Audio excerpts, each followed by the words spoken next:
All right, guys, so this is a way that you can set up your vector paintings, the guidelines, if you do not have a ruler. So I'm not doing anything fancy. I am just using another piece of paper to kind of give myself the measured markings that I need. So I know that already that I need this to be in a 6x6 inch square, and it is currently a 6x9 inch rectangle. So since I know that all the way across is 6 inches, I'm going to take a piece of notebook paper, line it up with one edge. So I'm doing this edge over here, and where the paper ends, the watercolor paper, I am just going to make a mark. So now I know that from this mark to the edge of the paper is 6 inches. So what I can do is this can be my makeshift ruler. So if I flip it the long way, I can line my mark up with the edge of the paper, and then where this page ends, I can make another mark. Okay, and then I'm going to do the same thing on the opposite side. So pay attention here. This is the section I want. This is the small section. So I need to make sure that I'm doing my 6 inches on the right side, on the correct side. So again, lining it up, making a mark where my 6 inch mark was, and now I have 2 marks at the top and at the bottom. And then what I'll just do is take my edge of my paper and line it up with those marks. And if I hold one finger here and I slide my thumb down, this notebook paper should be nice and taut so that it won't flap over. And I can just run my pencil line down that, and now I have a straight edge. And there's my 6x6 inch square.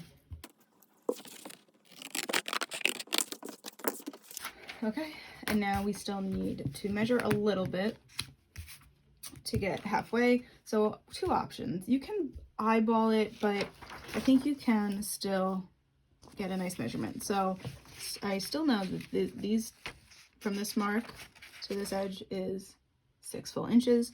So if I actually fold my page from the edge to my mark, and I just make a crease there, that crease should be exactly halfway between my mark and the lines, which would be 3 inches. So line my page up with my watercolor paper, and wherever that crease is, that's where I can mark, and I know that that is now 3 inches across. And I'm going to do that on every side. Mark 3 inches.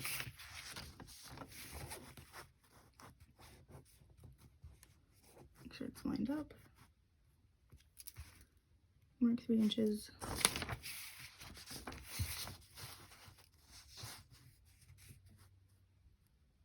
And mark 3 inches.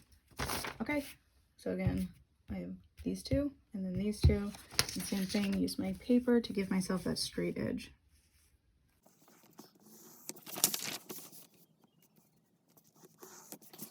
And then what you can do as far as getting your inches this way, this one is a little less important that it's exact, but you can still create your own. So even if it's not a perfect inch, if I want to do this line, maybe 3 full pencil lines, I'll say is the width I want.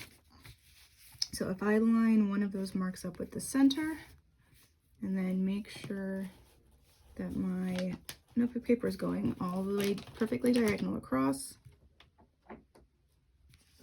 then from here to here will be consistent every time I do this. So if I make my mark there, I can do the same thing each way, and it will always be the same length.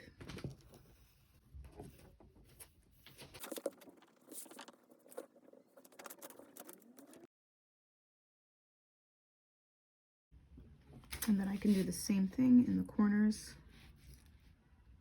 So I'm actually lining my paper up with these instead of trying to get them all the way across the diagonal. It's just making my life a tiny bit easier.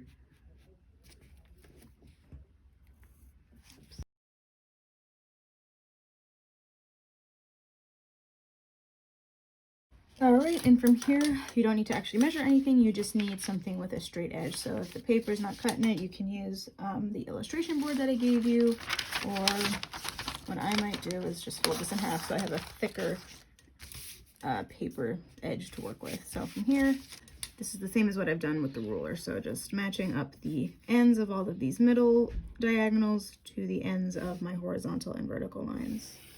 So yeah, having that folded makes a difference. So you might even consider doing that from the beginning if it makes your life easier.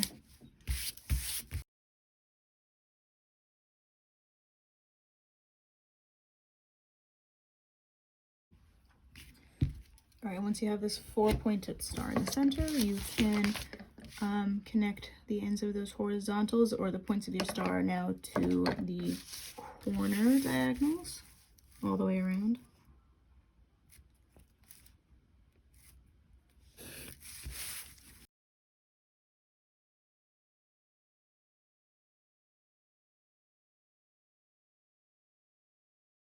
Okay, and last but not least, you just need to connect the points of each adjacent star point. So you will get 1, 2, 3, 4 diagonals splitting up this rhombus shape, because every shape on here should eventually be a triangle, not a square. I apologize for continuously referring to them as squares in my tutorial video.